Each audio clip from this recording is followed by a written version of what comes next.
हाँ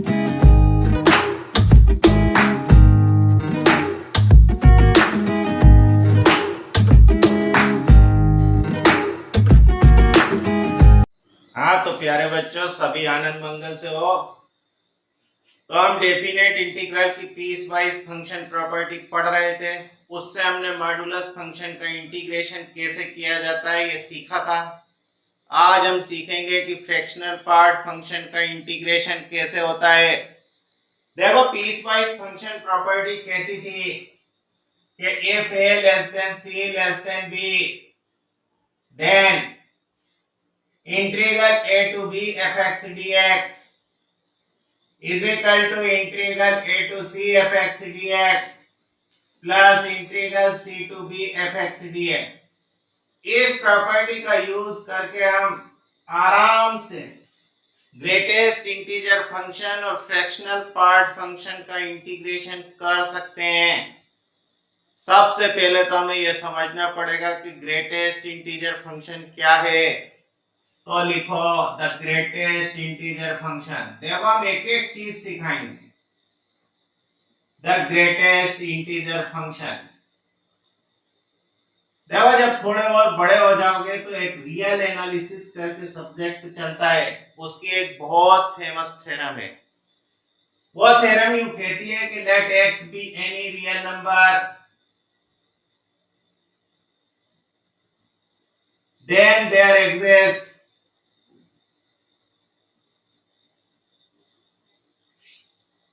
one and only one integer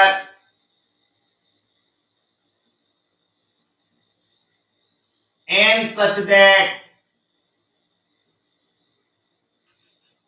n less than equal to x less than n plus 1। माना अगर कोई भी रियल नंबर दिया जाए तो उसके करस्पॉन्ड में एक इंटीजर ऐसा ढूंढा जा सकता है जो इस इनइक्वालिटी को सेटिस्फाई करता है। सोचो, अगर x इक्वल टू 1/2 होता तो हम n की जगह 0 के अलावा कुछ नहीं लिख सकते थे। देखना, 0 1/2 से छोटा है और 1/21 से छोटा है। अगर सोचो हम n की जगह -1 लिख देते, यहां रख के देखो, तो -1 छोटा था 1/2 से, यहाँ n plus 1 0 बन जाएगा। क्या 1/2 0 से छोटा था? माने हर रियल नंबर के करस्पॉन्ड में एक और केवल एक इंटीजर ऐसा है जो इस इनइक्वालिटी को सेटिस्फाई करता है। सोचो, अगर x इक्वल टू 1 होता तो n की जगह सिर्फ 1 ही लिखा जा सकता था। ये जो इंटीजर है, हम कहते हैं कि ये x में कंटेंट सबसे बड़ा इंटीजर है। तो लिख दे ऐसा, this integer n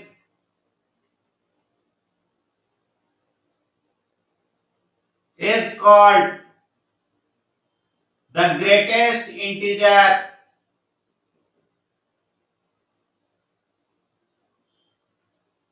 contained in x and is denoted by यह ब्रैकेट में x लिख दिया जाता है। 10 ऐसा लिख सकते हो कि n इज इक्वल टू क्या बन गया, x। जैसे एग्जांपल देखो, फॉर एग्जांपल सोचो तो 1.5 में कंटेंट सबसे बड़ा इंटीजर तो 1, -1.5 में कंटेंट सबसे बड़ा इंटीजर तो -2। अरे नंबर लाइन बना के देखो, ये लो 0 है, ये -1 है, ये -2 है, -1.5 यहाँ इसके जस्ट पहले पढ़ने वाला इंटीजर। अगर कोई कहे कि 3 में कंटेंट सबसे बड़ा इंटीजर तो 3 खुद ही इंटीजर है। क्यों ना हम ऐसा एक फंक्शन डिफाइन करते हैं। कैसा? ये देखो, the function f defined by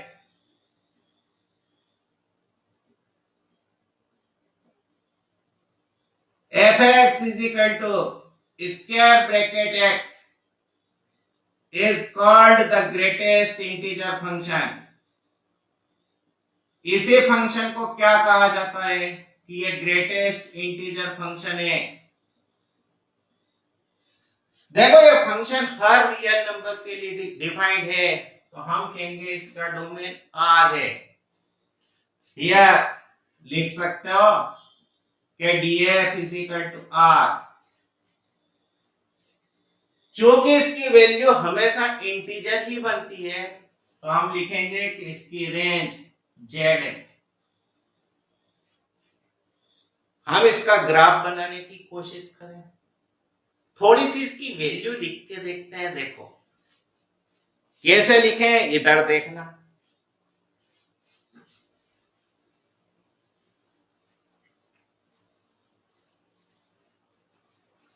we है, चलो f(x) is equal to square bracket x, यह लिख दिया हमने। इसकी वैल्यू लिखना शुरू की -2। कब?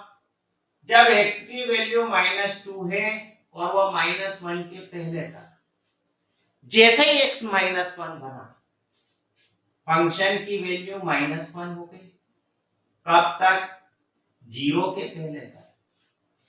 सोचो जैसे ही x 0 बना, फंक्शन की वैल्यू 0 हो गई। कब तक?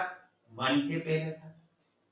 जैसे ही x 1 बना, फंक्शन की वैल्यू 1 हो गई 2 के पहले तक, 2 हो गई 3 के पहले तक, ऐसे चलते हैं। देखो ये वैल्यूज अगर तुम्हें पता है तो आसानी से इसका ग्राफ खींच सकते हो कि नहीं? हम खींच के बता देते हैं। The graph of the function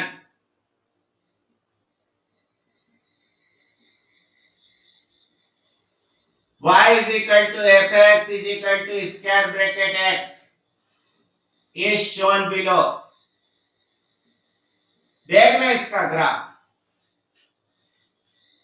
ये बना दिया कोऑर्डिनेट एक्सिस, ये लो x एक्सिस है, ये y एक्सिस है। सोचो यहाँ x की वैल्यू -2 है, यहाँ x की वैल्यू -1 है, यहाँ x की वैल्यू 0 है, यहाँ x की वैल्यू 1 है, यहाँ x की वैल्यू 2 है, यहाँ x की वैल्यू 3 है, ऐसी चलती गई।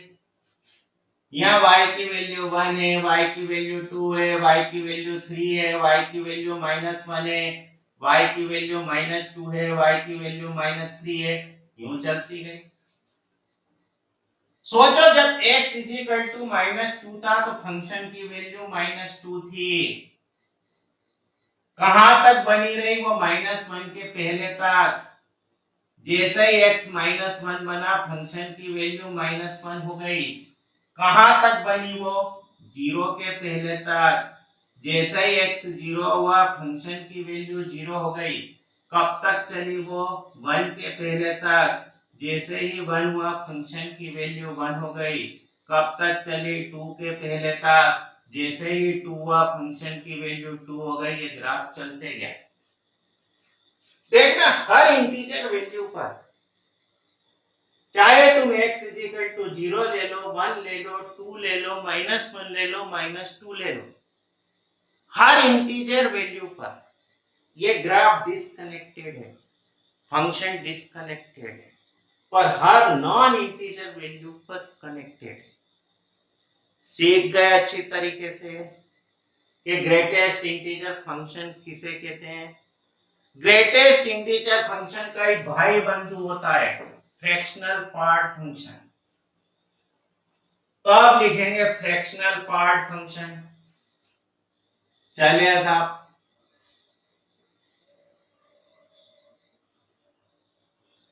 यह the function f defined by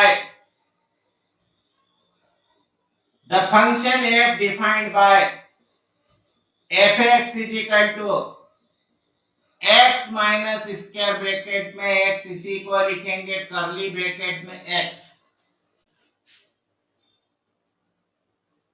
is called the fractional part function। क्या कहलाता है ये फंक्शन? देखो ये भी हर रियल नंबर का फ्रैक्शनल पार्ट निकाला जा सकता है। देयरफॉर df बन गया r। जरा रेंज निकालने के लिए ग्रेटेस्ट इंटीजर फंक्शन की डेफिनेशन याद करो। हमने ऐसा लिखा था कि x less than equal to x less than x plus 1। इस क्वांटिटी को पूरे में से सब्ट्रैक्ट कर दो, ये लो लेस देन 1। यहां से यूं लिखा जा सकता है कि 0 less than equal to fx less than 1, मतलब fx कहां चला गया 0,1 में। तो हम लिख सकते हैं कि इसकी रेंज क्या होगी 0,1 होगी। देखो सोचो, फ्रैक्शनल पार्ट कभी 1 से बड़ा नहीं हो सकता, फ्रैक्शनल पार्ट कभी निगेटिव नहीं होता। अगर तुमसे कोई कहे कि 0.25 का फ्रैक्शनल पार्ट क्या, तो 0.25, 0.5 का फ्रैक्शनल पार्ट क्या, तो 0.5, 0.75 का फ्रैक्शनल पार्ट क्या, तो 0.75, 1 का फ्रैक्शनल पार्ट क्या, तो 0। बोलो बना सकोगे ऐसा? पर अधिकतर फ्रैक्शनल पार्ट का इंटीग्रेशन करते समय हम इस डेफिनेशन को ही ध्यान में रखते हैं, हम ग्रेटेस्ट इंटीजर फंक्शन का ही इंटीग्रल करते हैं। सबसे पहले हम देखेंगे कि इसका इंटीग्रल कैसे किया जाता है, फिर हम देखेंगे कि फ्रैक्शनल पार्ट फंक्शन का इंटीग्रेशन कैसे किया जाता है। तो लिखेंगे क्वेश्चन नंबर फर्स्ट। अब बढ़िया क्वेश्चन, हमें कहा गया था कि इवेल्युएट इंटीग्रल 0 से लेके 1 या 0 से लेके 3 कर दो। बढ़िया बच्चा है, बनाते हैं ऐसा। देखना कहां कहां ब्रेक होगा, वी हैव। फिर से हम लिख रहे हैं, देखो 0 से चलना है 3 तक, ये 0 होगा कब 0 से लेके 1 के पहले तक, 1 होगा कब 1 से लेके 2 के पहले तक, 2 होगा कब 2 से लेके 3 के पहले तक। 3 के आगे हमें जाना ही नहीं है, नहीं जाना है। देखो अब पीस वाइज फंक्शन प्रॉपर्टी काम में आती है। Therefore 0 to 3 greatest integer x is equal to, तोड़ दे 0 से लेके 1। अरे कहां डिस्कंटिन्यूटी थी इसकी? देखो हमने बीच बीच में कई बार बोला है कि अगर एक फंक्शन की फाइनाइट नंबर में डिस्कंटिन्यूटी होती है तो हमेशा इंटीग्रेबल होता है। बोला 0 से लेके 1 के बीच में फंक्शन की वैल्यू 0 है, ये लिख दी 0। फिर हमने लिख दी कि ये 1 है, फिर हमने लिख दी कि ये 2 है। बोलो ऐसा लिख सकते हैं, ये तो 0 ही हो गया। ये x 1 से लेके 2, ये x 2 से लेके 3। देखना इसकी वैल्यू हो गई 2 - 1 प्लस 3 - 2, मतलब हमारे पास बन गए 1 + 1 = 2। नहीं, यहाँ पे फंक्शन की वैल्यू 2 थी ना, यहाँ 2 करो तो ये बन गई 2 3। बोलो बना देंगे ऐसा? अरे यहाँ 0 1 0 2 से लेके 3 के बीच में देखो ना, फंक्शन की वैल्यू 2 है, तो हमें कितना लिखना पड़ेगा यहाँ 2। यहाँ कितना लिखोगे 1, यहाँ कितना लिखोगे 0। बोलो कर सकेंगे ऐसा? देखो इसकी एक सिंपल सी मेथड भी होती है। पहले वाले इंटीग्रल की लोअर लिमिट लिख दो, दूसरे वाले इंटीग्रल की लोअर लिमिट लिख दो, तीसरे वाले इंटीग्रल की लोअर लिमिट लिख दो। ये आंसर है।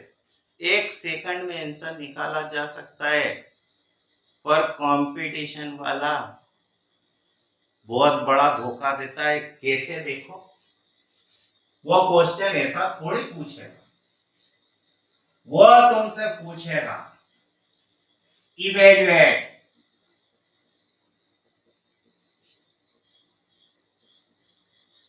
Integral 0 to 2 x² dx।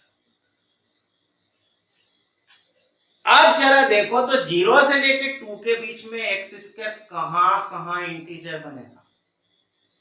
तो 0 से लेके 2 के बीच में एक तो 0 पर बनेगा। अरे 0 का स्क्वायर एक इंटीजर है, 1 का स्क्वायर एक इंटीजर है, √2 का स्क्वायर एक इंटीजर है, √3 का स्क्वायर एक इंटीजर है, 2 का स्क्वायर एक इंटीजर है। मतलब हमें इस इंटीग्रल को कितने हिस्सों में तोड़ना है? 0 to 1, 1 to √2, √2 to √3, √3 to 2 लिखे हम। तो एक्स स्क्वायर की वैल्यू देखना 0 होगी कब? जब हम 0 से चलेंगे पर 1 के पहले तक। 1 होगी कब? जब हम 1 से चलेंगे पर √2 के पहले तक। 2 होगी कब? जब हम √2 से चलेंगे √3 के पहले तक। 3 होगी कब? जब हम √3 से चलेंगे 4 के पहले तक। बोलो 4 कब हो जाएगी? जब x की वैल्यू कितनी हो जाएगी? 2। सही। माने x स्क्वायर की वैल्यू तुम्हारे पास 0 है जब x की वैल्यू 0 और 1 के बीच में है। 1 है जब x की वैल्यू 1 और √2 के बीच में है। 2 है जब x की वैल्यू √2 और √3 के बीच में है। 3 है तो ऐसा है और x = 2 लिखोगे तो इसकी वैल्यू 4 है। देख इंटीग्रल 0 to 2 x² dx = देखना 0 to 1 x² प्लस 1 से लेके √2 x² dx plus √2 to √3 x² dx plus √3 से लेके 2 x² dx। बोलो कुछ गलत क्या? 0 से लेके 1 के बीच में 0 थी, यह गया। यहाँ x² की वैल्यू 1 थी तो ये 1 बाहर कर दो। 1 से लेके √2 dx। √2 से √3 के बीच में 2 थी, इसे बाहर कर दो। √2 से √3 dx। √3 से 2 के बीच में 3 थी, बाहर कर दो। √3 से लेके 2 dx। देखना ये बना हमारे पास। अब हम पूरा नहीं कर रहे। √2 - 1 ये √3 - √2 ये बना 2 - √3। जरा इवेल्युएट कर लो तो ये कितना हुआ? तो 6 - 1 मतलब 5। देखना ये √2 -2 √2 मतलब -√2।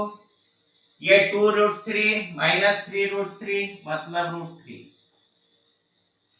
कंपटीशन में हमारे पास क्वेश्चन ऐसा आएगा ना कि ऐसा जिसे तुम देखकर 1 सेकंड में आंसर लिख सको, ऐसा नहीं होता। फंडे हमें मालूम होना चाहिए कि कहां इंटीजर बनता है, ढंग ढंग से लिखो। अब इसी तरह देखो हमसे यूं कह दिया जाता कि इवेल्युएट